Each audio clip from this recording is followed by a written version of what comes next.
Hello and welcome to episode 3 of the Bunyip Review. We're back a week late and iller than before. We really should have just gone last week, but we didn't. We're here now, and we're reviewing TV shows, games, and movies. Today we've got superheroes and stormtroopers, samurais and scissors. We are reviewing The Umbrella Academy, Star Wars Battlefront 2, American Gods, Sekiro Shadows Die Twice, Captain Marvel, Shazam, and Us. I'm here with Jonas Garway, as you can see in the little window. Hello. Is that my cue to say hello? It is, yes. How long did you workshop that line about like samurais and scissors? Yeah, don't ruin the magic, mate. Don't ruin the magic. Okay. Right. You could say we have a super sick episode in store tonight. That's a good line. We have a super sick episode in store tonight. It's the most sick. Sorry we went around last week. Jonas had a toe removed. And that's the line I'm going with. I'm going to continue saying that you had a toe removed. And I was feeling ill. And now I've got hay fever and Jonas is feeling ill.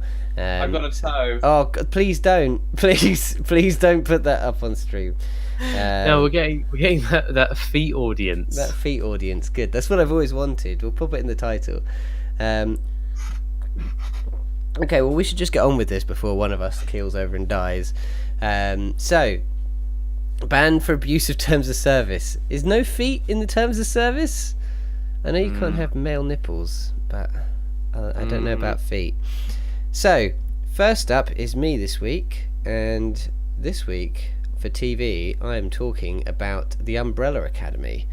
So you've probably heard about it. It is one of Netflix's new TV series, and it's an adaptation of a comic book. And at first I thought it was a Marvel adaptation, and I watched the entire thing thinking it was a Marvel adaptation, and only when I was researching this found out it isn't.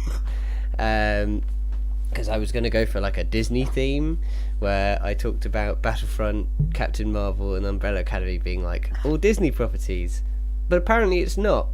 In case you haven't seen it, basically the premise is that some unknown event causes a bunch of superpower capable children to be born suddenly all on one day, and this guy called Reginald Hargreaves, who's a bit of a mysterious old man, attempts to collect as many of them as possible into like a superhero school that he intends to raise the kids as like a superhero crime fighting team. And really the show follows them now that they're older, and the sort of the effects of how this like lifestyle has affected them in adulthood. And mostly it's sort of an analogy for child stars, really, and I think it does a really good job of like showing the quite extreme ends of all the different possible ways that kids can go. So for example, the characters there, the superhero kids, the Reginald numbers them like number 1, 2, 3, 4, 5, and 6. Although I'll get to this in a bit, but they sort of confusingly interchange between their real names and their number names, which I found threw me quite a lot. I spent a lot of time trying to remember who was what number. Quite a lot of the time they would say number 3 sort of casually as if you remembered which one that was, and I found that a little difficult to keep straight in my head. But anyway, they're all sort of manifestations of different things that fame can do to you. So there's a character called Alison whose power is that she can convince people to do things by speaking words in their ears, and she sort of becomes the manifestation of someone who gets everything they want through fame, and then they can't tell what they've earned or what is just sort of given to them. Diego, he becomes a sort of washed up crime fighter who sort of can't let go of the famous life he used to have. Like, he loved being a crime fighter, and now he can't let go of it. He's the only one who's still following that. Klaus has become this drug addict. His ability is to speak to the dead, but he ends up just trying to block out everything through drugs, which like blocking out all of the noise through drugs is something that I think a lot of child stars could relate to. And then Luther, who was super strong, he sort of becomes the manifestation of someone who was sheltered from it all, and he spends most of his life on the moon overseeing the earth, and so is sort of detached from everything. And finally, the actress who sells the whole thing, what's her name? I should have looked this up first, shouldn't I? Is it Ellen Page? Which character? Ellen Page. Yeah. So Ellen Page, who plays Vanya, she plays the character who didn't have any superpowers. It turned out that she couldn't do anything she did, and she sort of becomes the manifestation of someone who has to watch all of her famous siblings succeed.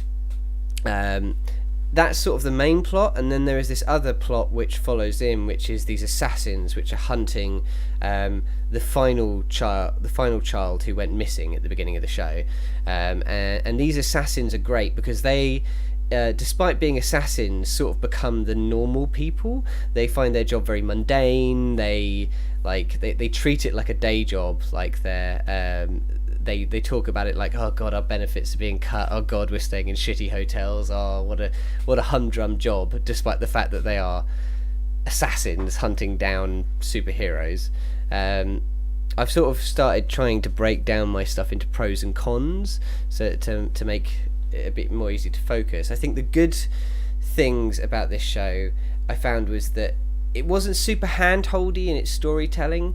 In the first episode, it just gives you everything about the world. Like I said before, the kids are referred to by both their names and their numbers, and they'll just use these interchangeably, and they just expect you to keep up, which at times I found a bit too much, but I liked that they didn't spend a lot of time sitting you down and slowly walking you through every little step. They just said, look, this is the world, this is what's happened, we're gonna throw a few more things at you, we're gonna keep going, and stuff's gonna keep happening. It could have maybe been a bit of a less convoluted plot. It could have been a bit more focused, maybe, but I like that it wasn't like too hand-holdy. And the show has a great sense of style. You've probably seen, if you've seen any of the promotional images, the images of the assassins. They have these helmets they wear that sort of expand around their head, and they look like it's like a pink bunny and a bear, I think, with their masks. That style, that sort of comic-y boldness, but mixed with the sort of brutality of the sort of violence in their plot, and also the normality of the world that they live in, because they don't live in a particularly magical world aside from their superhero stuff, I think worked really well. I think if I were to pick bad things out of it, I think the show is way too slow. I mean, we talked about last week, we talked about Russian Doll, and one of the things I praised about Russian Doll was that it was the perfect length. Like, every episode was half an hour, there weren't that many episodes, and it didn't outstay its welcome. It told the story it wanted to tell in the short amount of time it wanted to tell it. Umbrella Academy feels like a show that was given a set amount of time and didn't have enough plot to fill that time, and so last month, not last week. It felt like it was given amount of time and didn't quite have enough plot to fill out that time, and so drags out certain sequences a bit longer than some of the sequences outstay their welcome a little bit. Not so much that it put me off watching the show. I mean, I watched it to the end and I did enjoy it, but there were points where I felt you could have cut out maybe 10 minutes of every episode and you wouldn't have lost anything, which is a shame, because I think Netflix are generally getting better at getting that timing right. Some of their really old shows were really bad at it, like, for example, the first series of House of Cards or Orange is the New Black. It's strange that they're going back to this. I thought that, in particular, and this is a problem that I will also mention later on with Captain Marvel, is that it is a show about mystery and a show about twists, and I felt that often as a viewer I was a few too many steps ahead of the show. I think that they would give what should have been smaller teases. They gave far too obvious teases to later plot points really early on. So by about the midpoint, I felt like I had pretty much sussed what was going on, and then those reveals didn't land with so much punch, because when it got to them, you were thinking, well, I mean, yeah, we all knew this. I feel like we all knew this hours ago, and it didn't help that again, some of the scenes were too long. If they had cut some of that stuff down, it wouldn't have mattered if you'd found out when you found out, because there would have been a shorter time between that and the punch. But in general, it wasn't like it was super unsatisfying. It just could have they could have improved that piecemealing out the information. Yeah, I mean that's what I feel about it. I think it was good. I think it could have been better. I think maybe, I feel like, I don't know if it is a result of some kind of produceral decision to make it longer, or if this was just too early a cut and it could have been cut down. But I think it could have been improved on what was released. And I'm hoping that the second season that they've already announced builds on what's good, which I think is that, like, the mainly the portraits of these child stars sort of put against the backdrop of a superhero world, and shore up the story and make it a bit more focused. If they could focus on one plot line stronger and cut things down, I think that would serve it well. I mean, how much of it have you seen, Jonas? I have seen, I think, half, maybe. With Umbrella Academy, I started watching it with my girlfriend, so I can't just kind of binge it while she's not around. So yeah, we got like halfway through. Obviously, I could try and explain where I am, but then that would be kind of spoiler territory. Yeah, I think the show is entertaining enough. I think it, you know, it deserves the popularity it's got. It's got a cool style, sometimes needlessly so. I like the characters. They're really diverse. They're interesting. I kind of want to know more about all of them. I don't really have I don't think any of them are weak links that much. I think that the real strength of it is the characters of these kids. Well, they're adults now, but like the kids of the show, and finding out more about the dad as well, Reginald. I think what it does really well is character. I think where it falls is overall plot and pacing, I think. And I think if they keep that focus on character in the second season, but they fix up the pacing, they focus the plot down a bit more. I mean, not to give anything away, but the plot changes direction so many times throughout the show, and the bits that are good are also predictable, because you sort of work out a future twist, and then they go off on this big diversion, and then when they come back they go, but you forgot about this, and you go, well, no, but it's been ages since I worked that out, because you went on this random diversion. If they focused it, those punches would hit harder, and it would feel a bit pacier. But I mean, that's how I feel about it. I would say, for my one sentence review, I would say it's good. Watch it with a view to hoping that the second season is better, but don't expect to be absolutely blown away like the first time you watched Jessica Jones or Punisher or something. But it is good. Right. Yeah, we're going to try and keep these pacier. Each week we're going to get slightly pacier on them, I hope. So next up, it's you, Jonas. And what have you got for me this week? I've got American Gods, I believe. Yes, that's what's written down. Yeah. Cool, because it's what's in my head, so that matches up. Yeah, American Gods. So we've both watched this. American Gods is... I'm about to say the author's name. I'm really afraid I'm going to say the wrong name. Pretty sure it's originally a book by Neil Gaiman. I think it is, yeah. American Gods. Book by Neil Gaiman. Neil Gaiman, yes. Yes, so he did a book called American Gods. I've never read the book, so I'm just talking about the TV show here, and I don't have any insight as to how well adapted it is. It's available on Amazon Prime, and it's probably one of the best reasons to have like a Prime subscription. It's a really cool show. It's very unique. The universe is super cool. American Gods is this universe in which all the gods that you think of when you think gods kind of they do exist in one form or another. To quote you, Jamie, you're a really big fan of this idea that the within the show, if you believe in it, it is true, you know. So if you believe in this certain incarnation or certain representation of a god or a folklore or something, it has sort of been held true in the god's domain. Um, the story follows it follows a man called Shadow Moon. Yeah. He goes to prison. His wife dies while he's in prison, and turns out he was cheating on her. And he's No, she kind was of, you cheating know, on him. sorry, yes, that's what I meant. Yeah. She was cheating on him while he was in prison. Hmm. And he sort of gets out of prison with very little plan. No, not he doesn't know what to do. And a man approaches him who calls himself Wednesday, and Wednesday sort of I don't know, makes like an informal contract with him over drinks, but it's actually like a god contract.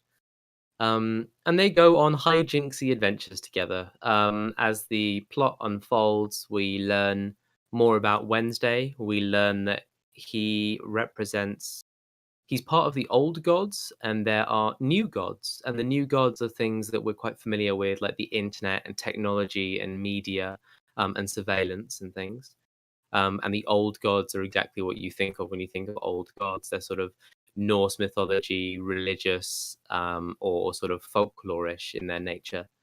And there is a big war brewing between the old gods and the new gods, and the story sort of follows primarily Shadow Moon, a angry Irish leprechaun, and a few other sort of characters. Depending on what episode you're on, you sort of follow these very disconnected plot points and see how they all sort of come together.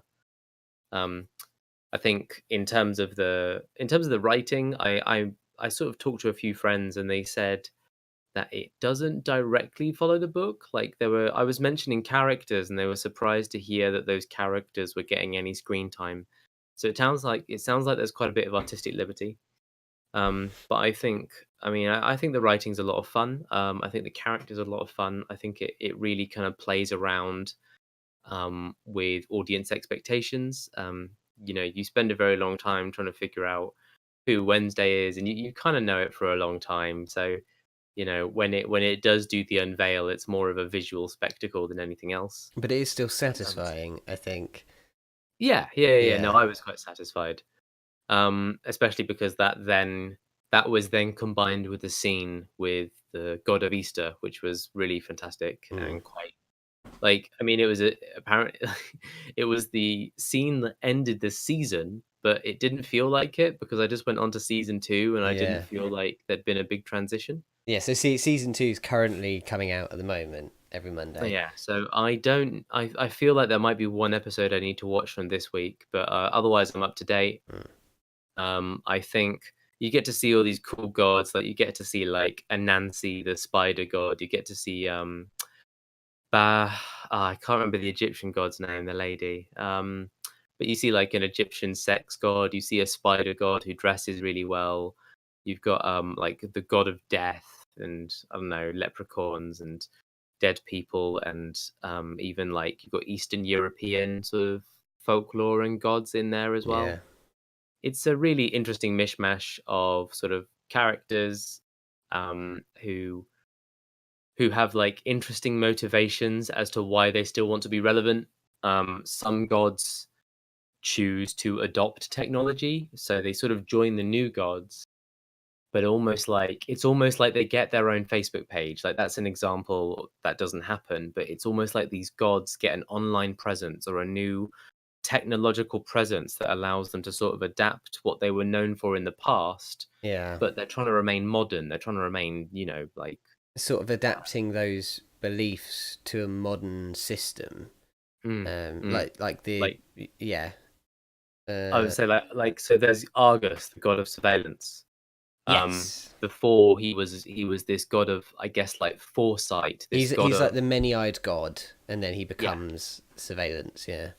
yeah, exactly. And at some point, we see a god go from sort of an old version of media to a new version of media, and the interpretation is really interesting, um, especially because you're trying to figure out where how does all of this affect a normal person like Shadow Moon? Because Shadow Moon is the sort of, he represents the audience as a character. He's the one who's going along and doesn't really know anything. He's the one who's lots of secrets are being kept from him. He's the one sort of just trying to figure it all out. Mm, And as an audience member, you feel like you know just as much or just as little as him most of the time. yeah.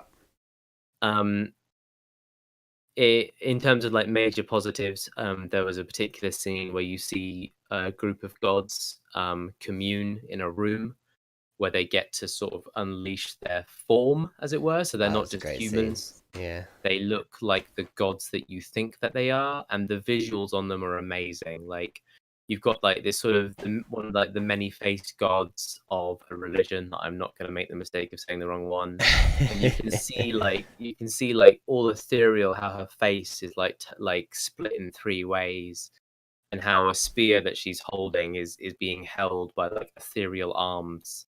And Nancy the spider god growing extra eyes on his forehead. Like, it looks incredible.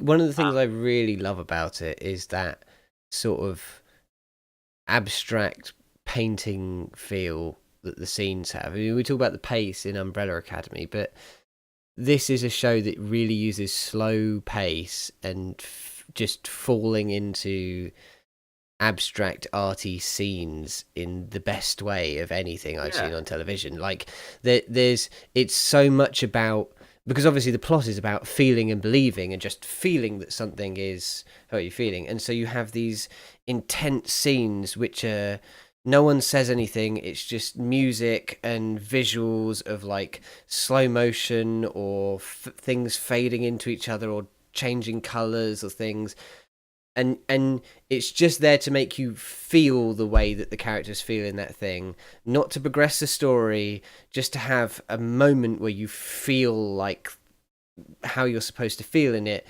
And it's one of the best sort of using the form to portray an important story tenant I've seen in television in ages.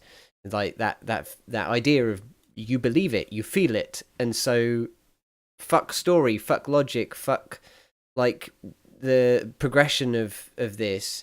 Just feel this scene, just feel this moment, which I absolutely love about it, and it's grown on me as well in the show, because when I watched the first series, there were moments where I was like, this is, I don't know what's going on, man. And then like towards the end of the first series and going into the second series, I was like, that's the point. You're just supposed to feel how they feel in this scene, like fear or anger or like sex or whatever kind of thing. Like, that well-known feeling, sex. well, I was trying to think of a better word for it, but the hay fever's clogging my brain. Yeah.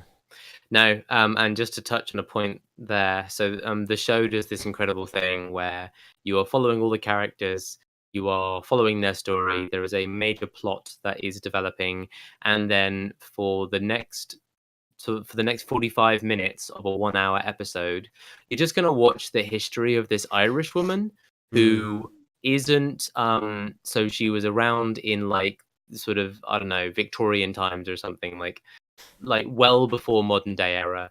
She isn't a main character now. She never will be a main character, and you just explore her journey. And it's bringing into light a lot of the ideas of what it's like to transport a religion to another country. And then eventually her story ends, and we go back to the plot.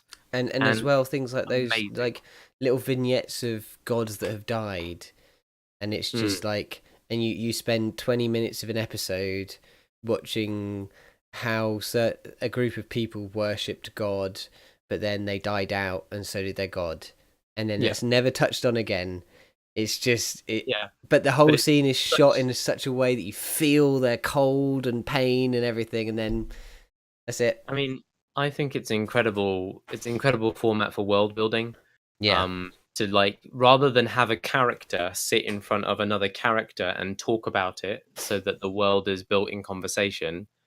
I like that the show just kind of goes like, actually, we want you to understand a little bit more about this. So let's just take another example over here. Hmm. But as It's good. well, they have a great character for it. They have Ibis, the one of the what are they called, morticians or like Well, he could. he does I think. autopsies and I things. think he brushes away the word mortician when it's used in the show, but Yeah, something like that. And yeah, he writes the stories of people who have passed. That's like that was his job in the Egyptian pantheon and things like that. And they mention it later on. And so he will narrate stories of people's lives that are relevant to the story, but there'll be like 40 minutes of him telling this story, and you're enthralled by it. You're like, the mm, guy has such a great voice. Everyone in it they've managed to find the greatest voice cast of an acting team. Like everyone's voice in that show, especially all the yeah. gods, I is just like honey in the like ears. It's so good. Mr. World. I find to be one of the most like encaptivating characters of all Oh my time. god, yeah. Because I can't get a beat on him, and Yeah. it's such incredible He's acting. so unsettling. And Mm, like and it's that's part digital effects, and that's part his acting, and all of it comes together to make just a character that's more unsettling than you've ever seen in anything before. yeah, Just chilling when he's on. yeah, no, it's a good show. I think it's a bit flashy. Yeah, it's a bit, it's a little bit comic booky in places. And I don't know, like I can understand if it's a little bit too like close to the superhero genre for people. It's pretty Um, self-indulgent as well. If you want yeah, something straightforward, this isn't that. yeah, but I think if you're someone who is entertained by sort of those visual effects and by that comical writing and Mm, by a show that isn't afraid to kind of be really experimental, mm. I think American Gods is a really good watch. If you have an Amazon Prime subscription already, just go give it a go because it's And it's then come free. here and drop your Twitch Prime on us. Exactly, yeah, and then you do the shilling. Yeah, that's my job. All Okay, what right. next? Well, yeah. So both good recommendations. I would recommend American Gods slightly more. Now we're going to move on to video games, and we're going to go on to a video game that I can't, in all good consciousness, recommend, but you'll find out why in a second. So my game for this month is Star Wars Battlefront 2. Oh If you're a fuck. regular watcher of the channel, you may have seen us play it very briefly. And if you're not, you may be asking, why am I reviewing a game that came out in November of 2017?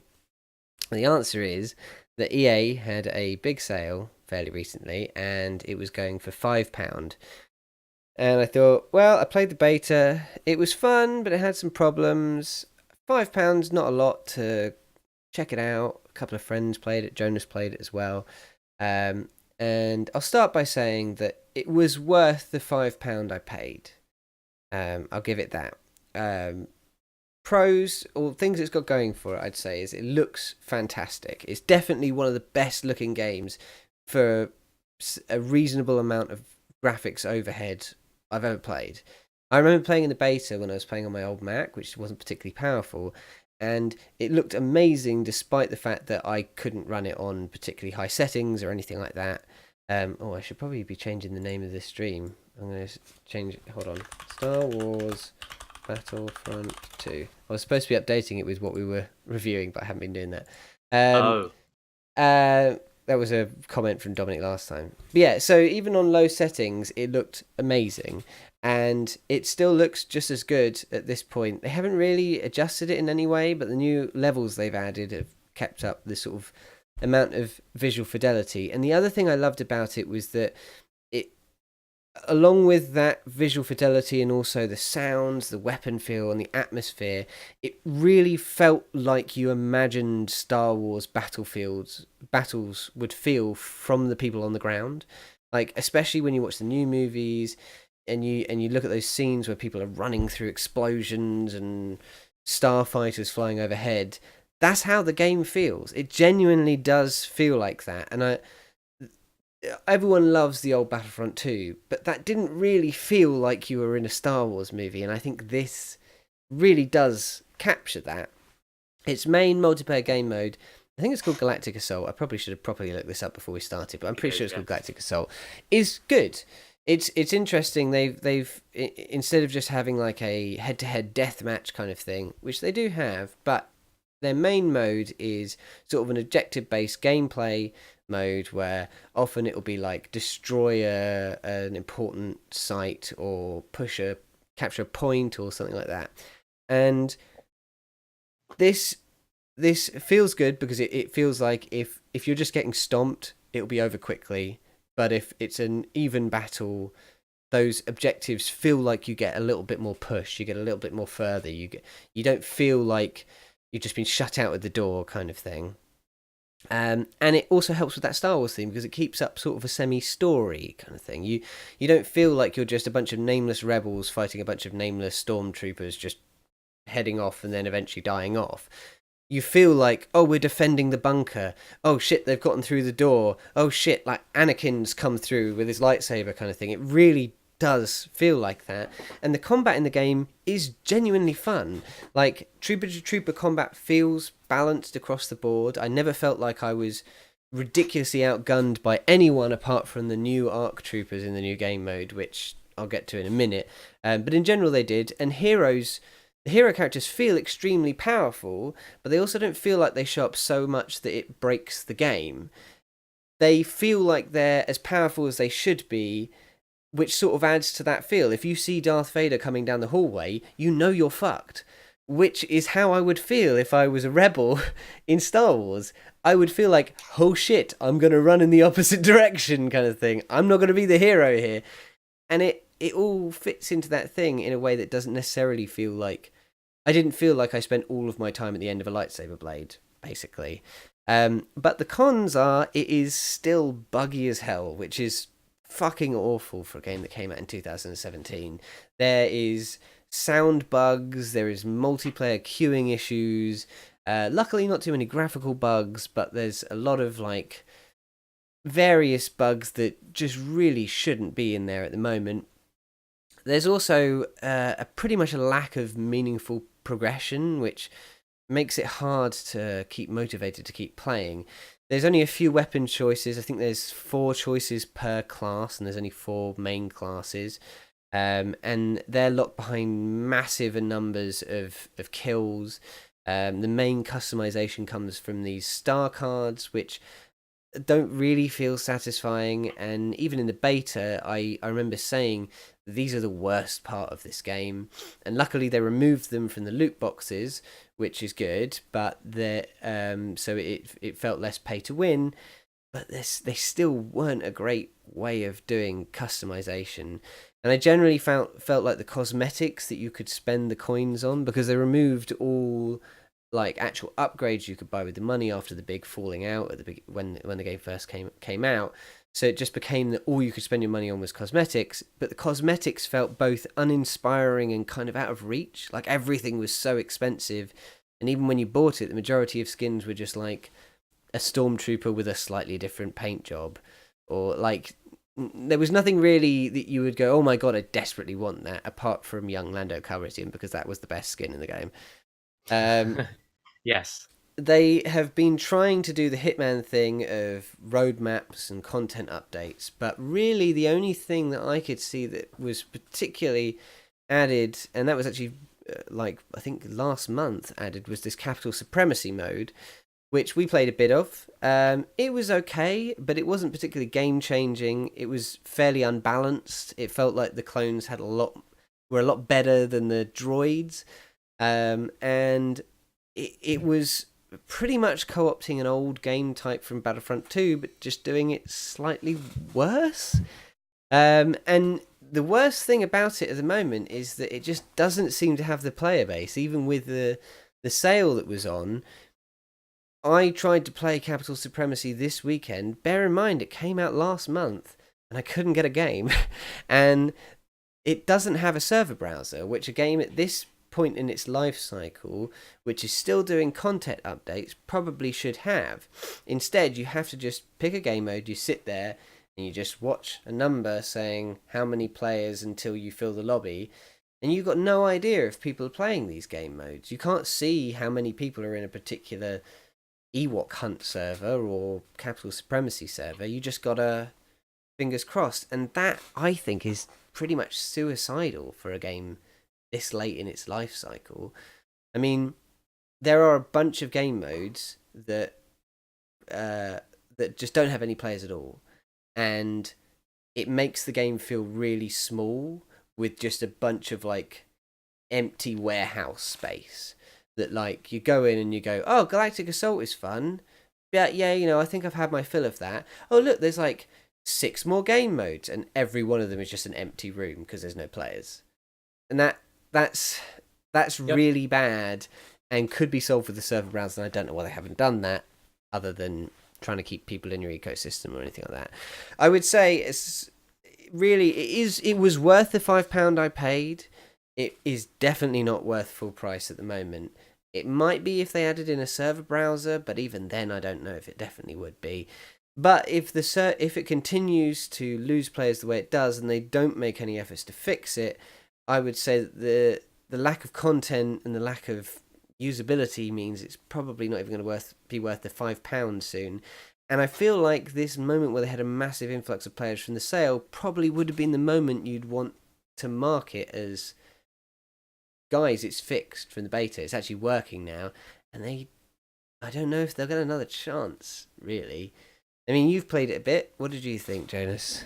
So I think if you take out the main menu and the matchmaking, and you think about that moment where you spawn in as a character, from the beginning of the end to the end of the game, I think it's really I think it's phenomenal. I think it's such an amazing game.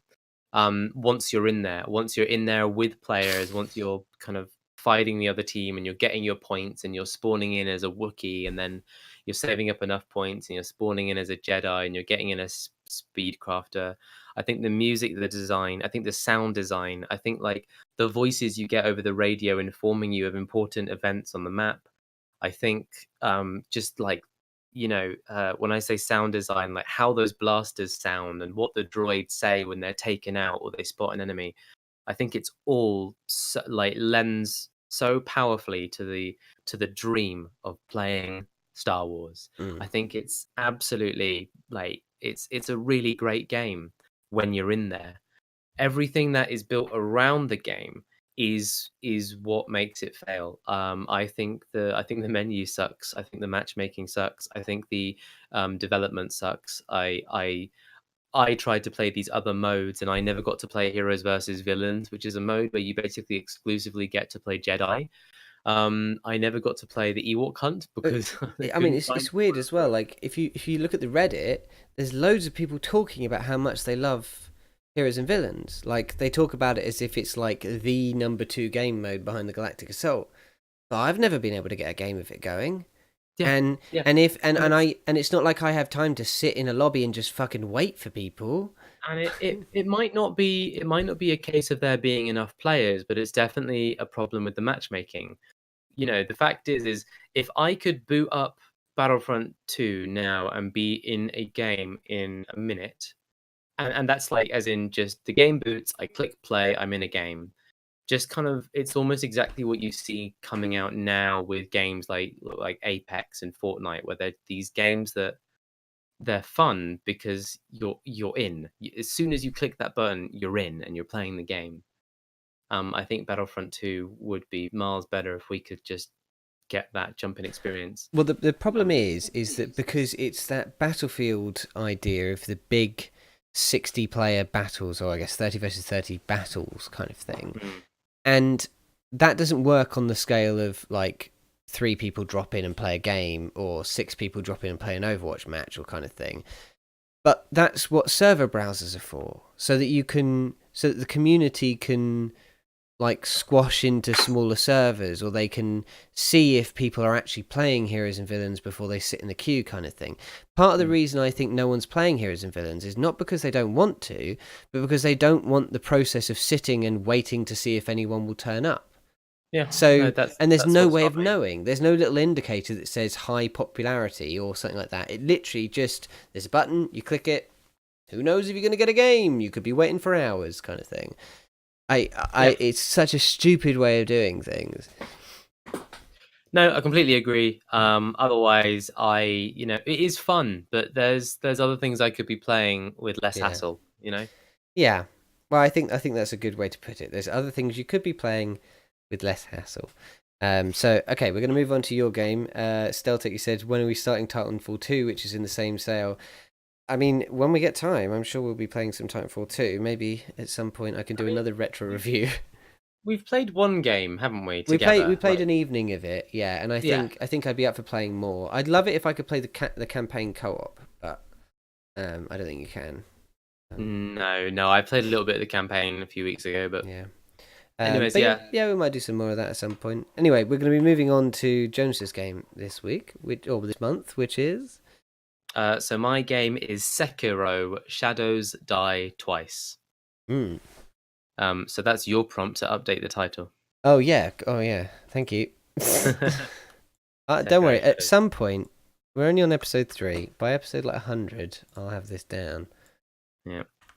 So Sekiro: Shadows Die Twice is the newest game by the video game developer From Software. From Software are best known for creating Dark Souls and Bloodborne. Dark Souls has obviously it spawned its own genre, essentially a game which is incredibly punishing in its combat, a game where you are not given much room for mistakes, and a game with a really large focus on like environmental storytelling. You're dropped into a world and you just walk forward and you figure it out, and you're not told much. Sekiro: Shadows Die Twice is follows a lot of the same themes. In this game, you are a character. You have a name. You have a story. So there's slightly less environmental storytelling in this one, but that's not a bad thing. If anything, I think I prefer it because I know what's going on. You are a shinobi in sort of a feudal time Japan that is stylized in a way in which some humans just have these grotesque, out of proportion bodies. There's the undead, there are ghosts, there are giant lizard creatures. There are sort of hyper stylized warriors with sort of twin stick blades who speed towards you from rooftops out of nowhere. Um, and just like Dark Souls, if you take those hits, you will die. It's an incredibly punishing game that I'm still really struggling to sort of grasp and overcome. It's I think its largest strength comes from it's very satisfying when you do succeed. It's got such an amazing polish to it. If you stealth kill an enemy, you get this really amazing feedback as you like plunge the sword into their body and then pull it out. If you manage to the game has this really big focus on parrying attacks. So as you take attacks, you can just block them, but if you tap block at the right time, you will parry, and this will reduce the enemy's. It's called posture, but we can just call it stamina. It reduces their stamina, and then if their stamina reaches 0, that's it. You get a sort of a one-hit KO on them, and you get these opponents who run up to you and they just unleash this flurry of blows, left, right, and center, ranged attacks, all sorts. And even though you're very much meant to die if you're not fighting one or two opponents at the same time, the game gives you this incredible sense of reward when you do come out of those survivors alive, when you do manage to parry like multiple of those attacks in one go, and then you get those one-hit KOs and pull that sword out, and you're like, yeah, I fucking did it. It's the world design is incredible. You navigate the world, so you lose your left arm, so it's replaced with a prosthetic, sort of following in the footsteps of Metal Gear Solid and whatever else. Devil May Cry 5 both have prosthetic arms, and it's used as a grapple, but it's then used to you can get like upgrades on it, so you can make it shoot shurikens, you can make it shoot fire, it can have an axe attached to it. There's all sorts. But your main way of navigating the world is your grapple hook, and sort of there's a lot of verticality to the game where you're able to sort of climb these pagodas that sort of go off into the atmosphere and jump through these mountains in a matter of seconds. Like when you think of Dark Souls and Bloodborne, your movement is generally quite rigid, and you don't really have the ability to like climb environments. You kind of have to just walk down the hallway and deal with whatever's in front of you. But Sekiro lets you kind of like almost Spider-Man your way up a building and then shimmy around a ledge and get behind the enemy and then stealth kill them. Bosses have 2 health bars, and if you're able to, you can be really careful and get round the boss and stealth kill them, which will take out one of their health bars, and then you'll still die 25 times to the remaining health bar because they're that fucking difficult. Mm. One boss fight has taken me about 4 days to do, and that's me going on and off. Like that's me going away, trying something else, coming back, losing 10 times, going away, you know. And then I picked up the controller like on Saturday morning or something, gave the boss fight a quick go, and I won. I killed her, both her forms, and it's absolutely mind blowing when you reach that point that you've been working towards for so long. The game has amazing voice acting. It has incredible UI design. Like everything looks like it's written like on like an old timey sort of like rice paper scroll. Everything has like, I don't know, you get like sort of Japanese symbols pop up when a certain attack is going to happen, and the sort of the timing and the feedback is really good. Like the game does a really good job of giving you all the information you need, and then says, "Okay, now, good fucking luck." Um, Learning like the real strength of the game is learning it though. Like you go in that game and you will die and you will die and you will die and you die and you die and you die, and then you go back to those places that gave you so much trouble before, and you're sort of almost able to handle them like no problem. You know, you're sort of questioning why this enemy ever gave you trouble when it's really obvious what you had to do, or now you know all their attack patterns, you know exactly how to get around them. NPCs are really well voice acted in. I'm playing the game in English. I want to play it in Japanese, but the Japanese voice lines weren't working for me. Like I wasn't getting any audio. So I went to English, and the voice acting is actually really good in English. I wouldn't shy away from the English voice acting in this at all. I think the music is incredible. I was playing it earlier today, and I was in this sort of like Buddhist temple, and I noticed every time the combat music came on, there was this low groan of like Buddhist monks doing a hum, but it's really eerie. Like it was setting me on edge because I felt like they were humming at me. Yeah. And I felt like it was an aggressive hum at my presence. And to be able to design that in this game was really cool. And yeah, I don't know. I think it's an amazing game. I think it's really frustrating. That is like a really valid criticism. It is so fucking difficult. So I haven't played any Dark Souls games, and I also haven't played this. Would you say that this improves on those games? Because those are supposed to be frustrating as well. Would you say that this is a better Dark Souls-esque game? I've only really played Bloodborne. Mm. And Bloodborne I really enjoy, but I sort of just tapered off it at some point when I couldn't picture myself getting through a certain encounter. Like I just saw a fight and I said, "There's no way I'm winning that." Right. And then I kind of never turned it back on, to be honest. And that's not because I was afraid to. It's just because I obviously moved on to other stuff. Sekiro is great in that you'll see an encounter and you'll think, "Fuck, that's difficult," but you'll be given the opportunity to try it at a different angle in your own way, in your own pace. Mm. And the game, I mean, the game makes you is very aware that you're going to die. You get one resurrection for free, so you get to you get a life up on the spot if you want to try again. And then otherwise, save points or checkpoints are really just quite like cleverly spaced out, so that you can make your way there again and do all the fights, or you can just run straight to that boss fight because they know that you want to just get there. Um, I think personally, I think feedback wise, I think it's amazing. I think it improves because it feels you feel like you have a chance and you know what your mistake was all the time. Like you'll get hit by an attack and you're like, "Fuck, I shouldn't have done that. I know what I should Yeah. do next time." And then you'll get hit by that attack again. And it's like, "God damn it, I should have known." You can see your own mistakes, and I think when you have that in a game, it's a very clear message that you, the player, are meant to grow, Yes. not your character. Yes. Yeah. I think. Yeah. Again, not having I haven't played them, but I always got the impression that they were less about that sort of, I guess, RPG mentality of gearing your way through a problem, and more just about learning your way through a problem. Absolutely, Yeah. absolutely. Um, yeah, there are some incredible segments in that game. Some of the best boss fights I've ever encountered. Um, I beat another boss today that I was struggling with for about 2 days, so proud of uh, myself. well, this is your moment to brag, Jonas.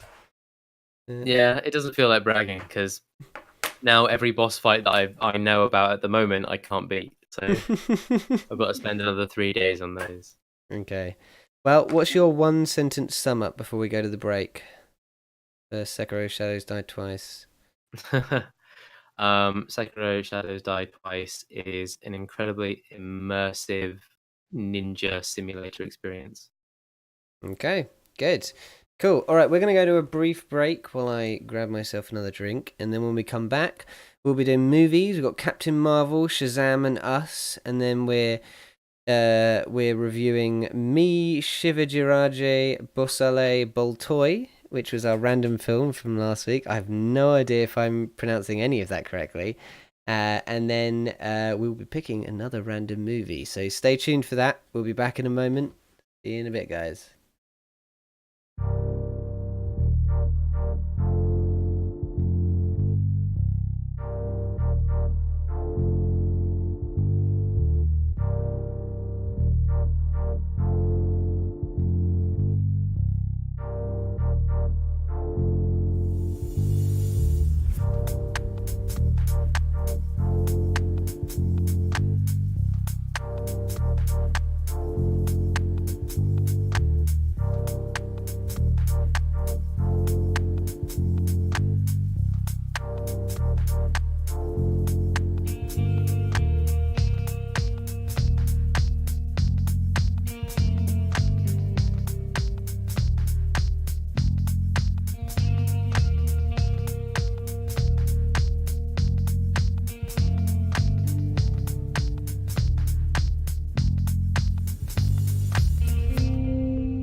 We're back. Hello and welcome back to the Bunyip review. We had a brief break segment, and now we're moving on to our movie section, which this month, for me, I'm cheating again, and I'm doing two movies. But I'm doing two movies for a very good reason. Because on the weekend, I decided I wanted to go see Captain Marvel. Stop that, Jonas. I decided I wanted to go see Captain Marvel. And I booked a ticket, and while I was on my way, I realised that I could go see Shazam right after, because I've got a Limitless card, so I was like, fuck it, why not? I can walk out of one screen and into the other, and I'll watch it. And I thought, I'm going to go see a Marvel superhero movie and a DC superhero movie. One is obviously going to be better than the other, and what I didn't expect was that the DC one would be the better film in this instance. And so, obviously, both of them being big superhero movies that just came out, I think that they suit each other to be reviewed sort of in the same breath. So, starting with Captain Marvel, it's probably very difficult for you not to know what Captain Marvel is about, considering it is a Disney Marvel film, but I'll go through the plot briefly anyway. Brie Larson plays Verse, a Kree warrior. She's from like a warrior race who know nothing of her past, and she's sent to fight the threat of the Skrulls, some shape-shifting invaders. And she ends up getting stranded on Earth, where she learns about her forgotten past. Now, for the things that Marvel does well, this film did well as well. It was competent as a Marvel film. It looked great.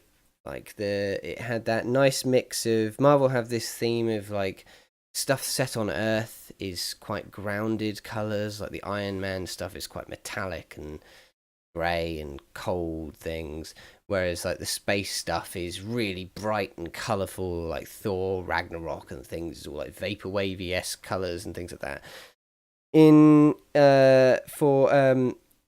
For this, it was a nice mix of the two, because she spends some time in space and she spends some time on Earth, and the distinction is visually pretty good. You can easily tell what is set where. And the action is great, as is with all these films. I really like the way Marvel do fights, in that every character's sort of personality comes out in their fighting style, and Captain Marvel is no different. It really makes it nice in like the Avengers films, where you can clearly tell who is fighting, because their fighting styles are all based on their powers and who the character is and things like that. And the combat was fluid and fun, but I had a lot of problems with it outside of that. So the plot is basically, I mean, the main enemy are shape-shifting invaders, so there's probably going to be a doppelganger threat kind of thing, of people changing into people that and like taking on their identity and stuff. The problem I had with it was that it was possibly the most hand-holdy baby's first doppelganger plot I've seen in a film in a long time. Pretty much every Skrull almost loudly announces they are a Skrull when they take over a character. The film makes every effort to make sure you as an audience member know they're one of the bad ones. And I hated that. I thought, like, I know it's a Marvel movie. I know it's sort of semi-aimed at kids, but come on, give us a bit more credit that maybe we have to think a bit about who is the bad guy here, who might be the villain. Not at all. No, they make it so obvious every time anyone is a Skrull. The dialogue...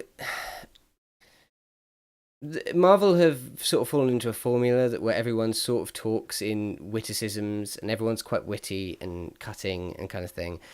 But I felt that often a lot of those characters had a core personality trait which sort of mixed that up a bit, so that not all of them felt the same. And one of the problems I felt with Captain Marvel is that everyone in it was strong and witty as their personality type. I think we saw a young Nick Fury, and his personality type was strong, energetic, and witty. Captain Marvel is strong, energetic, and witty. Her best friend is quite witty, relatively strong and energetic. And so everything sort of felt a bit shallow. Everyone just sort of spoke in exposition and witticisms, and no one really stood out as like, I'm going to remember you in a couple of years when I think back over the Marvel movies. Apart from maybe the cat, Goose, because that cat was fucking great. Best part of the movie. I mean, if you've watched my Twitch streams at all, you'll know I'm a big cat fan, and the cat was A plus. Um, the other thing I would say about this film is, and this is not necessarily a criticism of just this film alone, but a symptom of how the Marvel's movies have been going. But plot-wise, they've fallen into this sort of power creep trap in that every hero has to get stronger, and for a fan of the plot, this is a problem because where do you stop? Like, the powers are getting vaguer and more powerful every time. I remember when I first saw Scarlet Witch thinking, well, what can she do and what can't she do? Like, what is actually her weakness? What is actually her power? And then Captain Marvel comes on the scene and you go, well, again, like, what's the limit here? Like, what is her weakness? Is she just totally indestructible? Who is she, kind of thing? And that becomes a problem because you start to, the stakes start to feel artificial. You start to think like, well, she's so powerful, there's nothing that can stop her. Anything that comes in that could stop her would feel contrived. So what are they going to do? Like, what's going to happen in the next thing? What's possibly going to threaten her? I never felt through the second half of that film that she was a threat at all throughout the entire thing.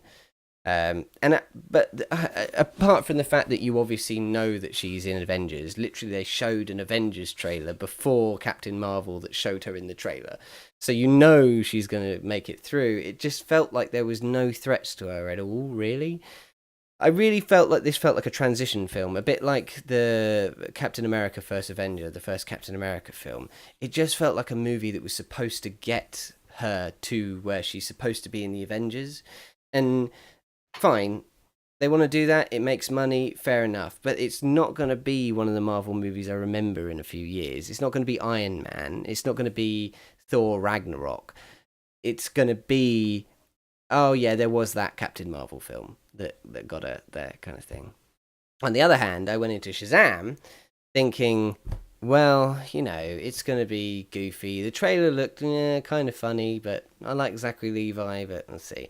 And the plot, basically, of this film is that there's a kid, Billy Batson, played by Asher Angel, who ends up being given the powers of a wizard called Shazam and tasked with defending the Earth from the 7 deadly sins.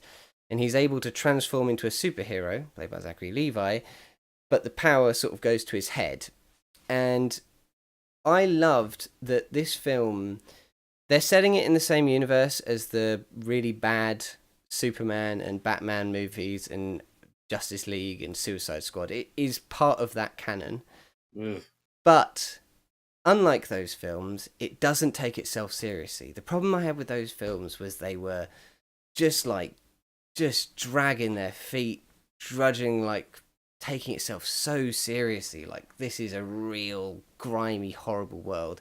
And this movie, literally, one of the first time you see the wizard, he's literally like, I'm a fucking wizard. There's 7 deadly sins. Kid, you're gonna give your powers. And I was just like, what the fuck is going on? This film is batshit. And it kept up that level of like not taking it seriously the whole way through. And one of the problems the trailer had was that a lot of the jokes felt sort of like, oh, that's kind of goofy, and I don't really see how that's going to fit into anything. But when you see them in the context of the film, it really, really works. The whole film is an exploration of like a child's view on what it means to be an adult. And so the humor is super relatable for, I feel like, pretty much anyone. Basically, it's like these kids learning, like a kid suddenly being thrust into the world of being an adult and realizing that maybe not everything about it is that great. There's a joke in the trailer which is they go into a like a convenience store because Shazam looks old enough to buy alcohol, so he goes in to buy booze for them, and they come out and they take one sip of the drink and they go, ugh, and then they come back out with loads of snacks and sugary drinks because they're kids. That's what they like. The humor works really well throughout. The Zachary Levi, who plays Shazam, is absolutely fantastic. He really does feel like a kid in an adult's body. Like his sense of wonder, his sense of like how he's not totally comfortable in a body that size, and also just the way that he talks to kids and adults. He talks to kids like he's on a kid's level, and it doesn't feel patronizing. And he talks to adults like he is talking up to them, even though he is bigger than them. And it just, his performance, you could look at it from the outside and think, oh, it's just like a goofy superhero. But when you think about the character he's playing, a kid who's having to inhabit this much bigger, stronger adult body, he does such a great job of really feeling like he is that kid in that body. Problems I had with it was, and maybe this was just coming off a Marvel movie, but the combat and action left a lot to be desired. They continually slow down the pace of combat for comedic effect, but they do it so much that basically all combat loses its pace entirely. Nothing is particularly fluid because they keep trying to do the joke of, you're going really fast, oh, you smacked into a wall. And they do it over and over and over to the point where you go, I just want 10 minutes of uninterrupted fighting. Just please. I never thought I'd say this, but please just fight uninterrupted for 10 minutes kind of thing. And it had a problem with the fact that because they were trying to be not taking itself seriously and a bit out there, it had trouble going to serious places. Like it was so funny, constantly being all the time, that at moments where it needed to bring it down a bit, needed to have a bit of contrast, it struggled to do it. There are moments that are incredibly dark. There are moments where people get brutally murdered, but they're so stuffed inside of comedy bits that it doesn't have the impact it probably should have had. And maybe that was intentional to keep the rating down, but I would say that maybe they should have let some of these things breathe a bit. They should have allowed the darkness to hit and have people really feel that, so that the comedy would have a bit of contrast to that. And instead you have just sort of a level of comedy and then something dark happened, but we're back again, everything's good again. But that being said, the thing I really loved about it is that despite the fact that they are going for the same thing as Marvel, they're going for this cog in a machine, greater plan thing, it genuinely felt like a standalone movie. It felt like the original Iron Man. It felt like Thor Ragnarok. It felt like these films that, yeah, they fit into a greater story, but you could watch it on its own and you'll probably remember this movie. Like, you probably won't remember Batman vs Superman. You probably won't remember Suicide Squad, but I bet you'll remember Shazam a few years from now if you watch it. That's my opinion. You've only seen Captain Marvel, haven't you? I'm going to go see Shazam tomorrow. Yeah, I would recommend it. What did you think of Captain Marvel? I enjoyed it. I enjoyed it as much as I enjoy any other Marvel film. I think this is Marvel's first film where they had a female lead. Because yes, there are female characters in Marvel, but they always make up the team of Avengers. Yes, yeah. None of them have had their own film. So we think of Wonder Woman as the first, like the more recent film that sort of had a female superhero lead. I think Captain Marvel does a good job in following in those footsteps. Generally speaking, Carol Danvers is like you say, she's a strong, witty character, which is like, okay, yeah, that's not very unique in the Marvel universe, but they didn't. I think it was nice not to shoehorn in like a romance element or a sort of like women in the world. I think their treatment of a powerful woman was probably the best bit about it, in that they never sort of. She was always a strong person. That's part of the story, is that she was always somewhat a strong person, regardless of her gender. I think maybe I don't want to say there was I just too much of her struggling through the adversity of like sexism in her youth, but there was a fair bit of that. Um, but I just wish she had had a stronger plot, and I think she was underserved because I thought she could be a good character, and I don't necessarily think there's much wrong with being a strong, witty character. I just think she was underserved by the plot, and when there wasn't much plot to happen and there wasn't much to keep you distracted, she wasn't much of a character portrait herself. Like she wasn't enough of a character to hold the film on her own, kind of thing. You think yeah we were talking earlier about the Umbrella Academy and how those characters were the best bit of it. yeah yeah. She wasn't like, yeah. No, you're absolutely right. This film alone does not really make Captain Marvel to be an interesting or sort of, well, Carol Danvers. It doesn't make her character Mm. in a way. I am aware of what her character is capable of in the comics, and I'm hoping that we see some of that shine through in Endgame, because I think the most important elements of Captain Marvel is when she is interacting with people of equal status, you know, other Mm. super beings and things like that. I think it's her dynamic within the Avengers that makes her such an important character. I'm So interested to see hopefully, what they do with her because at the moment I feel like she doesn't have a defining character trait. Like if you look at all of the different Avengers characters, you're like, oh, he's the oblivious one. He's the one who's stuck in the past. He's the one who's trying to hold it all together. She's the she's been ruined by her childhood and her like upbringing as a spy kind of thing.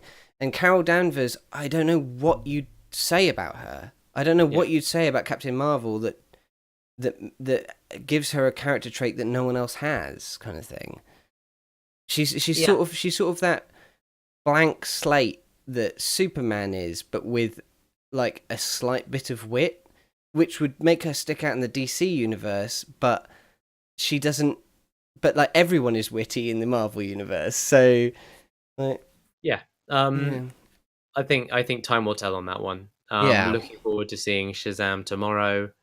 And did you know that Zachary Levi is actually a character in the Thor films? No, who is he in Thor?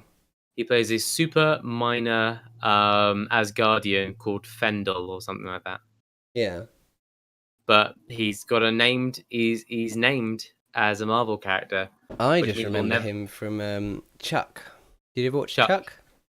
Yes, yes, I really enjoyed I Chuck. So loved Chuck. Yeah. it's nice to see him take on the role of being a small time tech spy to big time superhero. But you can see that. So part of the his character in Chuck, the whole point is that fish out of water thing, and I Mm, think that Shazam is like the most honed, like fish out of water slash overconfidence in situations you're clearly not prepared for.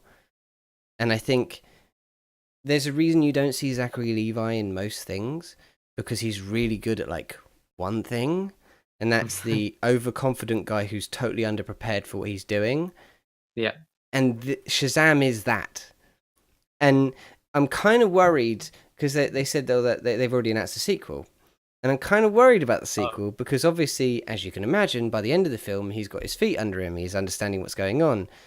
And I kind of don't want a film where Shazam knows what's going on. yeah. Like, I mean, yeah. I know Shazam to be the Superman counterbalance, Mm, who is like in DC Comics, someone will be like, "Hey, don't worry, I've got Superman on my side," and the other guy will be like, well, actually, I've got Shazam on my side, so." Uh, yeah. Like he's that kind of character who's strong enough and powerful enough to challenge the sort of, you know, the super beings of his world. So you're It, right in that I'm not sure how I would see Zachary Levi doing that confident man yeah. superhero role. But like I say, I'll watch the film tomorrow and find out. It also has some of the best someone finding out about their powers of any superhero movie. because Cool. the big chunk of it is him learning his powers, Yep. and it's great, really, really good. Anyway, that is Captain Marvel and Shazam, and now we're going to be moving on to our final film before our Netflix film, which is Us. Jonas, you can tell us Us. about Us. Yeah. So I'm just going to open up by saying that Us has the best use of a musical motif that I have ever bothered to notice in a film. The Us soundtrack, and I'm just bringing it up in front of me so that I get everything right. So Us does this thing where it makes you hear a song, and the whole family is singing it in the car. I'll talk about the plot and it'll sort of put things into perspective in a minute. But my favorite thing about Us is what they do with the music. You hear a song in the context of upbeat enjoyment and positivity. The film goes on, and then we hear the same song again, but now it's triumphant. Now it's the boys are back in town. The band is back together. The family are ready to challenge the problem. And then what this film did was, which blew my mind, was it has this amazing remix of the song. So the song is "I Got Five on It," which I'm not going to try and replicate now on the stream. But Are you sure, Us had this. Jonas? You're not going to sing it for us? No, I'm not. It did this incredible. As the film progresses, we get to this true confrontation, and we start to hear some of the musical motifs from that song. So there are just some simple notes that that song has, and if you go listen to it, you'll know exactly what I mean. And it plays those notes, and you're familiar with this song. You've heard this song triumphantly before. You've got this really positive feeling associated with those notes, but now it's been like horrorized. Like now there are long drones. There are now pauses between notes that you didn't know were there. Lyrics are now suddenly ethereal and Sorry. ghostly, and like the song is remixed essentially to give you the ultimate discomfort in this final showdown. But because you've listened to the song twice now in such a positive way, the way that it sort of subverts the motif of the song, I think is really fantastic, and I just love talking about that song so much. Go listen to it, and then go listen to the remix for Us. Anyways, Us is a film directed by Jordan Peele, who directed Get Out. Um, and what you know about this film is you know that there is a family. It's a black family, with a father, a mother, a daughter, and a son. So four of them, and they're going on holiday. They've got this like holiday house used to belong to like I don't know the mum's mum or something. And it's by the beach, and they're gonna have a good time. Okay, they're just gonna have a real great time. But then at some point, the plot changes into like a home invasion film. So the family are at home, and then suddenly they are confronted by four people outside.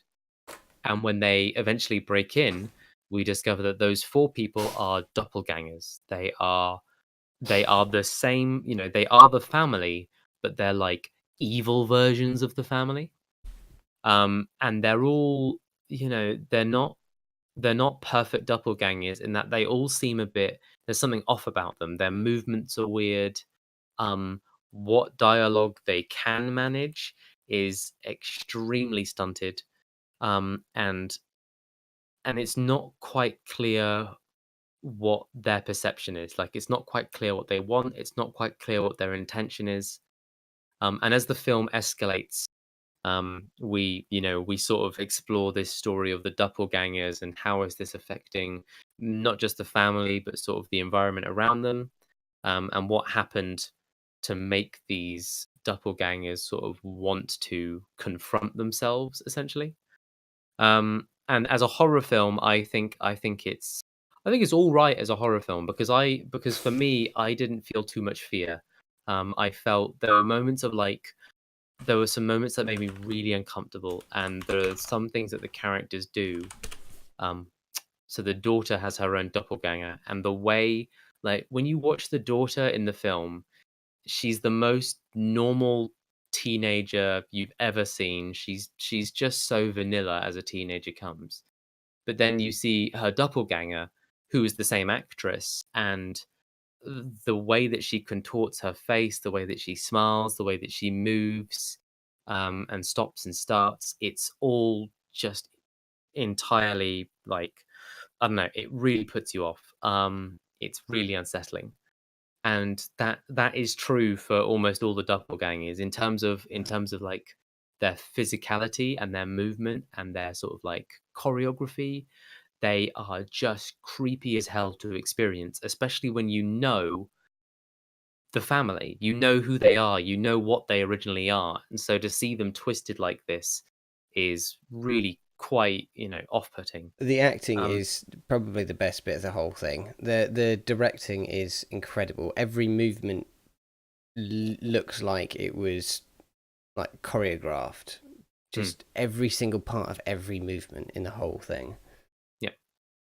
The film has a surprising amount of comedy in it, which is why I say it's kind of okay as a horror, because actually you watch the film and Jordan Peele, I think Jordan Peele comes from like a really comedy background, and I think he doesn't take himself too seriously. So Mm. he has like the dad character is like big black dad bod, dad jokes.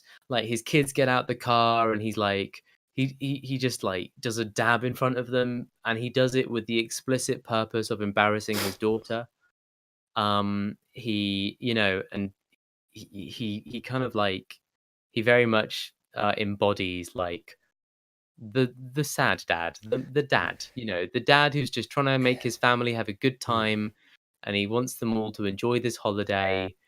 And like the comedy that sort of sparks from that family dynamic is really good. I found it surprisingly campy. I didn't expect it to be as funny as it was. I mean, Mm. even when like the killing begins, a lot of the killing is like I don't know, like scream level killing. Yeah, Like you just yeah, it's horrific. like just over the top, like played for laughs. Literally like murdering someone played for laughs, which is not what I expect in the slightest. Yeah, like I don't want to go too much into what happens because No, of course. the trailer doesn't tell you too much about what Although happens. it's weird, I was going to say this that so I hadn't watched any of the trailers, but I knew about the doppelganger plot before I went in, and then after watching the film, I watched the trailer, and there was so much more in the trailer than I expected they would give away. I Like, guess I guess it's because when you watch the trailer, because I watched the trailer post film as hmm, well. You watch the trailer and you're able to put all of those flashing images into context now. I yeah, think out of context, I don't think there's a lot you can do with it unless you walk maybe, yeah, into the film with notes about the trailer, yeah, maybe, because it does tell you a lot. But I mean, honestly, I don't tend to remember trailers when I go watch a film. Yeah, I think Us is a really incredible film. I think one of the things that really solidified it for me as an amazing film was the ending sequence. The confrontation between the mother and her doppelganger. yes, It, it's really incredibly directed. The yes, musical score is just, I think it's on a whole nother level of what I'm used to seeing in final fights in a film. Um, yeah, and yeah, the performance by all of those actors is just mind blowing. How they yeah, portray themselves as these doppelgangers. yeah. Yeah, I absolutely loved it. I think. I think plot wise, I think it left a bit to be desired. Yeah, sorry, I was Um, just about to go into that yeah, and just say, like, yeah, the plot's fine. It explains things, probably didn't need to. yes, Um, and I mean, ultimately, it's watching the. I think it's watching the family overcome the horror that is the most entertaining part of the film, more than any of the interactions. Sort of any more than any reason for it. It doesn't yeah. really matter why it's happening. You've got to watch that film Yeah. and just accept that it is happening and enjoy it. There's Because a few moments where characters will go at length to explain something, and at the end of it, you think, I could have done without knowing that. I was on board. I wasn't so like finding that out hasn't improved the movie for me. Like I could have gone without it, kind of thing. hmm. Yeah. Yeah, I highly recommend it. It's definitely it'll be one of my top films this year. Um, Yeah, I like think for so that too. final, yeah, for that final confrontation, if nothing else. Yeah. So, what's your one sentence? I was about to say one word sum up. What's your one word sum up for us? Um, campy horror. That's more than one word. Oh, I thought you said one word. No, What? I said one word by accident. So I went with it. Uh, But what's your one? campy, What's your one campy hyphen sentence? horror. Campy hyphen horror. What's your one sentence? You get a whole sentence now. I'm gonna unleash you. God, too much power. Okay. I pick. I don't know. Um, fantastic subversion on the horror genre. Please go watch. Love Jonas. Nice. Okay. Cool. Well, that's us. So that's us done with the formal review part of our section. Yeah, so Now, that's the end of the podcast, right? now we're reviewing a film Nah, that that's the end of the Jonas and I podcast, watched isn't it? together. A lovely Bollywood movie I don't know what called. you're talking about. Do you want to read the name, Jonas? Yeah, sure. You got the Google Doc there? This film is called Me Shivajiraje Bosale Boltoi. Well, you know it's Or Beausoleil Bosley. Bosley. Shit. Fuck you. because you've seen the film. You should have remembered that. So this Bos. film is a Bollywood film, and I'll say outright now, I am aware that there are major cultural differences that may have inhibited our understanding of some of the things in the film, because a lot of the stuff that happened was confusing or felt offensive, and I spent a lot of time wrestling with is it just because this is what Bollywood films are like? Because I haven't really seen any Bollywood films in like in their entire length, or is this just what Indian culture is like? But there are a lot of things that just sort of were odd about the film. I will say outright from the beginning, better than Aloha. Just going to put it out there. Did enjoy it more than Aloha. And we're not going to go into an extensive line by line review of the film because it was 3 hours long and that would literally just take us forever. But yeah, so the plot is basically that this guy, I can't remember his first name, but his last name is Beausoleil. He is Wait, Bosley. well, it's Beausoleil. I think it's Mm, Beausoleil. We'll I don't find a know. clip later. Dinka Maruti Bosley. Yeah. He is like he looks a bit like the Indian Homer Simpson, and he is basically like a washed up, kind of sappy father who, basically, from what I could gather, because of his name, he's seen as a bit of a low life, kind of like his family is seen as like lower class kind of thing because of his last name, because of his heritage. Do you remember what the heritage was? I can't remember it off the top of my head. Marathi. Marathis, yeah, right. So because he's Marathi, because he has Marathi last name, that he seems a bit of lower class, and so. But to the point where, and again, I think this is a bit of a cultural difference with Bollywood, but people are just really fucking rude to him. Like, at one point, he's walking through a fish market and he looks some fish, and the fish seller is just like, "This is not for you. Fuck off, mate," and tells him to go away. Um, so he is feeling down in the dumps. His daughter wants to change her name so that she can get a job in TV and films and things. His son can't get into university because of his last name. And a developer comes to try and buy his house or the land that his house is on because it's supposed to be worth loads of money. But he refuses to sell because he's a proud Marathi man. But everything starts to go bad around him, and eventually he has a crisis of confidence, and he's like, I just wish I wasn't Marathi. And then suddenly his ancestors awaken. The ghost of an old Marathi king awakens with his footmen, and they ride across India to Mumbai, where they meet up with him, and only he can see them, and they convince him to be a better man and to be proud of his Marathi heritage. So then he goes around righting all of the wrongs in his life, and this involves insulting various officials, literally murdering a bunch of people, kidnapping a guy's son, and eventually running for office in a scene where he literally just turns up at an interview with the Prime Minister and just says, I'm going to run for office. And the Prime Minister's like, yeah, sure, fucking go for it, mate. And the movie ends with him saying, I wasn't really going to run for office. I was just proving to you that you have the power to change things. And the film in general is about the idea of like transcending class boundaries, which I think is more of a big deal in India than it is over here.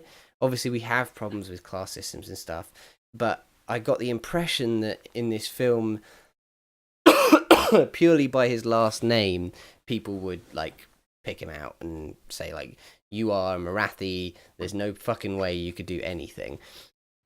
It was sort of a cultural thing that I don't think I could really associate with so much as a white British guy, but I kind of got the premise.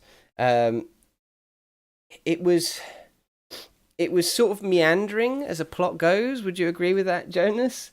Um, Um, I think so I think the film starts pretty interestingly in that we watch we see the main character and we see his struggle to like he's not earning a lot of money and he's not got any amazing opportunities available to him because of his heritage. oh, by the Uh, way, the first act is an hour and a quarter long. So yep. this bit that Jonas is describing now is an hour and a quarter long. Yep. So we first see the main character and his general issue with his name and how people treat him. Mm. We then get like an insight to his wife, who wants more money, wants a nice car, and when the opportunity to sell the house for a lot of money comes up, and he's given the opportunity not just to just sell the house, but he'll be given a property in a different town with like a nice car and good opportunities. But of course, he stands his ground because he's proud of where he lives and he's proud of his home. And And then we go to the there's that also that element that being in Mumbai is a status symbol, and that he was going to be moved to sort of a suburb where there were more Marathi people, where he'd feel more comfortable, and he was sort of partially it's this.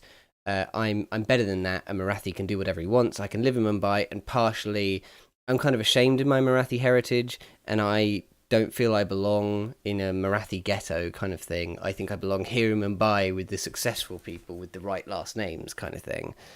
um, well, yeah. So to follow that plot thread, he's got his own problems. His wife is angry at him because he's not selling the house. The daughter auditions for a job in a commercial. She gets really positive feedback, and the moment she gives her name, they drop her because they say that, oh, people of your background aren't very good at this, and they're not very good at this, That and they don't look right in the you know, clothes and things. yeah, not oh, it's not, it doesn't look good for us. Sorry. And the son then has the problem where he has got the grades to get into the college, but he wouldn't get the financing or something like He's that. 1 point below, Yes. and normally that would get you in, but basically you have to bribe your way in, Yeah, you have and the to bribe finance your way through. and the amount of Which, money the bribe is based on like your heritage.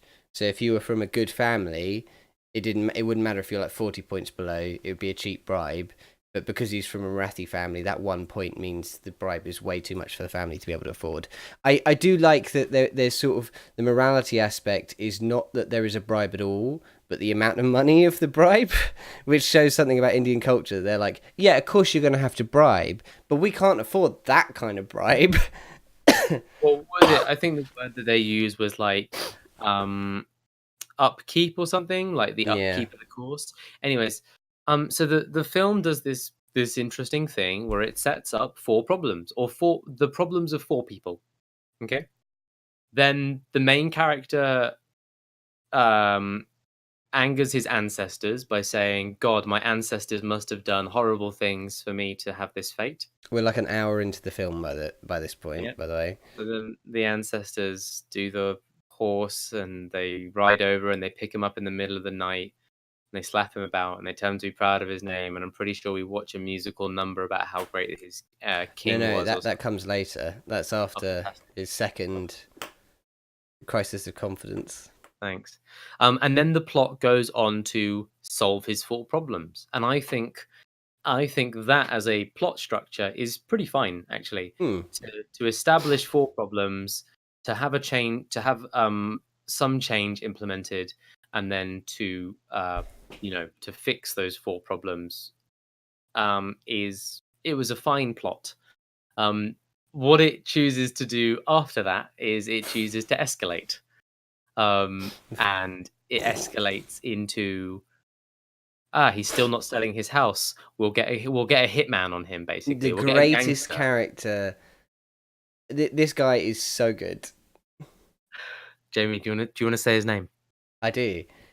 We are introduced to a man called Usman Parker, who he's called Usman Parker, and in fact, the only reason I remember he's called Usman Parker, I keep saying Parker.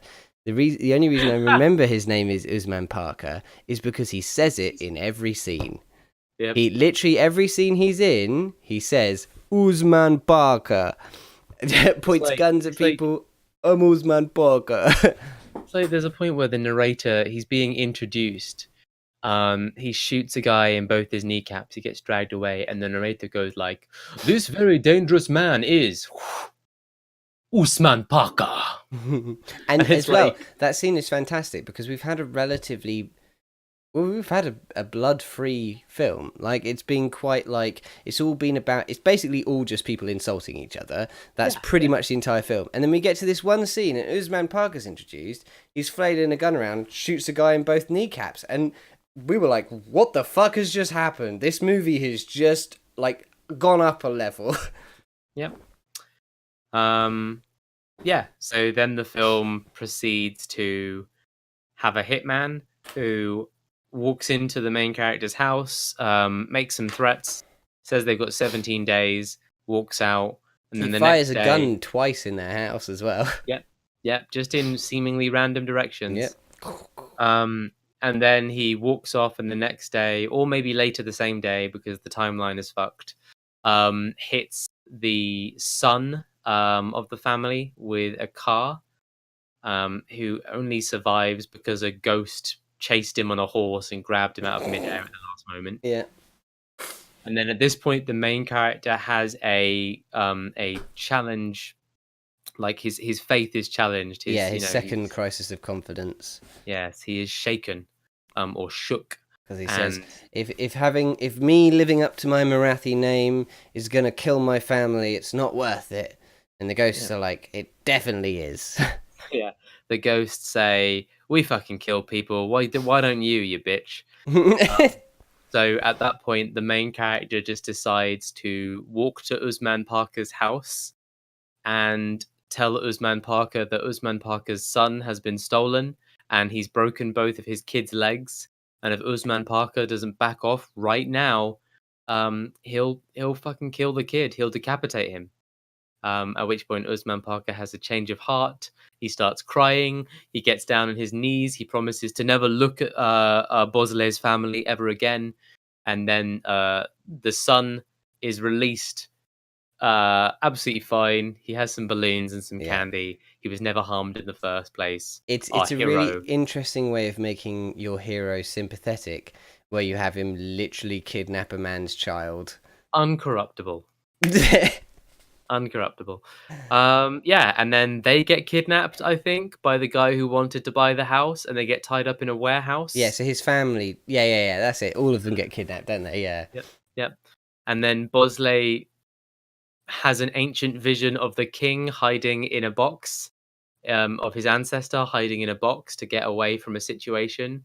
So decides that if he can get the thug to untie him, they can escape using rice sacks, which literally doesn't affect the story whatsoever. Yeah. Like, I don't know. And then it fast forwards to a construction site where there's a gun shootout. Oh yeah, so this is great. So basically, in the final thing, Beausoleil decides, right, you know what, this has gone on too long. I'm going to have to finish this property developer, right? I'm going to have to stop him from harassing me anymore. So his two tenants, who for some reason are now part of his gang, and Usman Parker, who's turned tides and now is part of his gang, go to a construction site where the developer is to go and have a final showdown. They go up onto this top of this thing, and Bosley has a sword now that he was given by the ghosts. And they get up to the top of the thing, and they have a bit of a angry conversation, and then one of the workers pops out with a gun, and suddenly it becomes a fight scene where people are killing each other, Bosley's slicing people with the sword, Usman gets shot in the arm whilst diving in the way of a bullet to save Bosley, and eventually the estate agent climbs up onto the roof and up this ladder onto the top of the construction. Bosley climbs up, slices a guy to death, and then walks over and threatens the estate agent with his sword, and then goes, "No, I won't kill you. I'm not that kind of man." And then the camera goes to a wide shot, and you see the guy he's just killed, the unnamed character he's just killed, dying in the background. Now, But he won't Jamie, kill the estate agent. I need to do a bit of correction there. Yeah.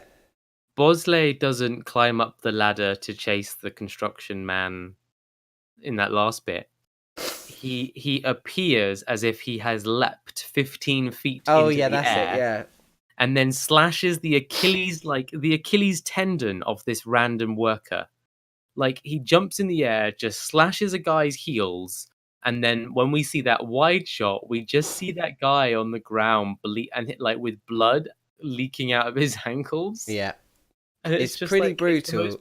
It's the most brutal thing in the world, because the guy he slashed was not involved in the fighting, as far as we know. And there's a scene later on where he literally tells a crowd of people he's never killed anyone, and you're like, yeah, but you have though. Yeah, we saw you do it. Well, I mean, maybe he didn't directly kill. I feel like one of the tenants shoved one of the construction workers onto a pole, and that was came through pretty his stomach. fucking brutal. Yeah. One gunshot knocked someone off the building, but I feel like that was a tenant or Usman Parker. Yeah. Basically, I feel like as long as that guy with the Achilles tendon slicing survived, Bosley's right. Never I'm pretty killed him. sure he slashed someone through the stomach as well at one point, but Maybe, um, but they're fine. yeah. In general, I think it's an interesting film because I found it quite enjoyable. It was way too long, but it was a Bollywood film, so that's what they're like. But I found it quite enjoyable. I quite enjoyed the time with it. I think it was, and I guess this might be a cultural thing, but I found it difficult to see the main character as a sympathetic character, in that he's just an asshole to everyone, especially his wife. Like, they spend a lot of time talking about cleaning up corruption in politics, but everyone just shits on their wives just constantly. Just treats them like shit. The entire thing. And everyone's like, that's fine, but there's corruption in the politics, kind of thing. And it has some great insults. I think my favourite was, what was it? You iron the clothes that someone else has washed, which I thought was just an out of left field insult that I really fucking loved. Yeah. I mean, the one that we remember the most, I think, was like, "I'll strip you naked and spank you," or something yes, like that. yeah, which he threatens to do to a few people. Maybe it was a non-lethal pole they shoved the worker onto. So I did mention that the construction site that they fight in feels very much like the construction site at the top of the tower in the Mumbai map in Hitman 2. Yeah, like, and it to the point where it had just weapons scattered around, kind of thing. It genuinely felt like that top level of that building. And in the Mumbai level, I can't remember his name, but the film guy at one point walks and like looks out over Mumbai from the top of the construction site. And the estate agent literally does that in the film. It's almost, it genuinely feels like this film, that section of the film, could have been the inspiration for that segment of the Hitman map. It was weird, but yeah. So, what was your opinion of it in general? Do you think? I think I found it. I found it quite painful to watch. I think a large part of that came from its incredibly low sort of production effort. Oh, it's not well put together. No. It's edited poorly to the point that you will hear two lines of dialogue, one after the other, and you know instantly that they were recorded on different microphones, In possibly in different different rooms. places Yeah. at different times. Because they do a lot of dubbing, Yeah. so there's a lot of scenes where the character is talking face to face with a character, but he is being dubbed over because I guess they just didn't have like the tech to do on set audio or Well, something like that. ADR is a common thing in even Hollywood films, but it was just done very badly. Like it didn't Okay. seem like a huge amount of effort was made to make it sound like it was correct. Right. Well, yeah, it was. Ugh. I found it pretty painful. I think a large part of my pain came from the fact that I was really struggling to follow a lot to begin with. Yeah. Um, that is a struggle with watching a foreign film, especially when I'm not familiar with the country or the culture.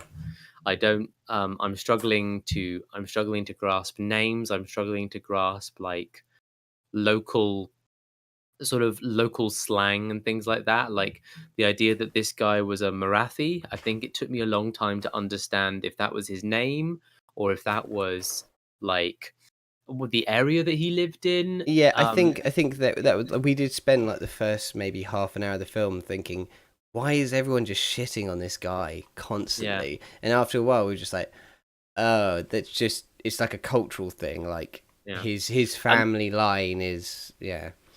And I think one of the biggest problems of the film for me is when we watch a film that's based in the US or the UK and a character is unable to do something, we kind of know why in terms of the law or in terms of the physical logistics that would stop him from getting to where he wants to be. Um in this because so many of the people the main character interacts with are corrupt, like they are actively lying to him and actively trying to sort of sleaze their way through the situation.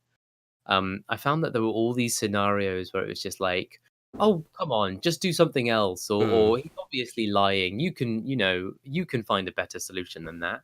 But I think that's because I have a really bad understanding of the culture in Mumbai and what you can and can't do, and how companies operate in terms of what is legal and what is illegal, and what they can prove and what they don't have to prove. There was a lot of Um, stuff where it kind of felt like obviously Bollywood is known for its sort of magical realism, and there were moments or like out there over the topedness, and there were moments where I was thinking, is this a reflection of reality or is it just like ridiculous? yeah, Like what I is think what's the line here? They talk about bribes as if they're just a total normal thing, and there was part of me that was thinking, well, I know this about India, but is it really like this? Like, or is it that common that like they just talk about it as part of the cost of going to university, or like how does it yeah, work? I don't know. Otherwise, yeah, I agree that it was super entertaining once I had opened up and was willing to let it be a bad film. You know what I mean? Yes, and I Um, think as well. I think that I don't think that once we got what was going on, the plot wasn't that complicated, and the fact that it was so long because it was like 3 hours long meant that you had a long time to understand what was going on.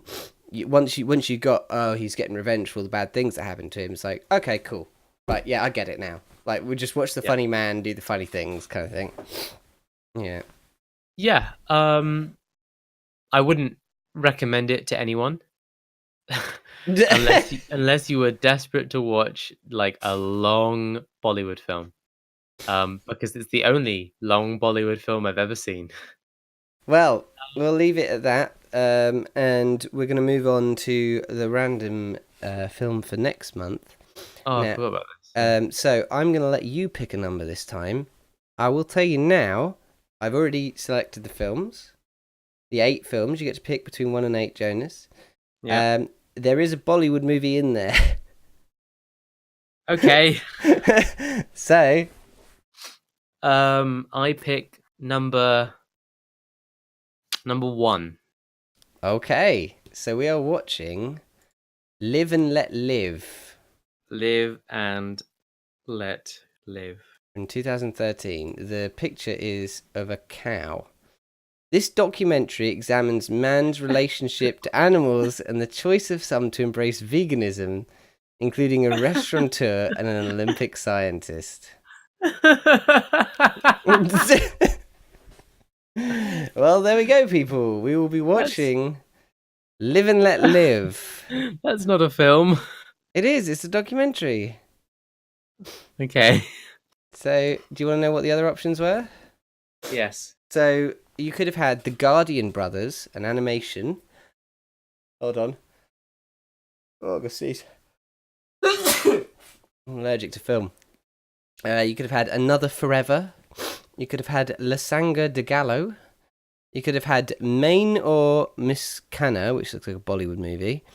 You could have had Looper, which would have been a good one if you picked that. You could have had David Blaine, What is Magic? I would love that. Or you could have had Monty Python, Conquers America. But I instead, think I would have enjoyed that as well. Yeah.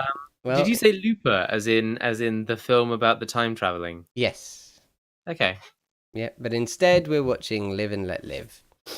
Well, I feel like I'll really love it if we come into this next month and we've both gone vegan or vegetarian or something. I mean, I don't want to see a bunch of animals getting cut open. I just don't want to see that. But I'm sorry, Jamie, but I have spoken. I guess that's what we got to do. I guess we're going to go see Live and Let Live. Live and Let Live. Well, and with that, we will let you live and let live at home. Thank you for watching. Recommendations. My recommendation for this month is the podcast Oh No, Ross and Carrie. It's a podcast about pseudoscience, but what they do is they actively go and try out the things. So they go to flat earth meetings, they get audited by Scientology. At one point they became Mormons and things. It's a really interesting podcast. You got anything you want to recommend, Jonas? Sure. I'm going to recommend a YouTube channel that I love. The YouTube channel is called Game Maker's Toolkit by Mark Brown. For anyone who likes knowing sort of the decision making that goes behind video games and how it can have a positive or negative effect on the player's experience, this guy does incredibly well produced videos that break down sort of key elements of video games. Really good. Nice, cool. All right, well, I will be back tomorrow with some Hitman, Thursday for Cat President, and Friday for more Hitman with the Elusive Target. And we'll be back next month with more video game, TV, and movie reviews. Thank you for watching. Thank you, Jonas, for joining me.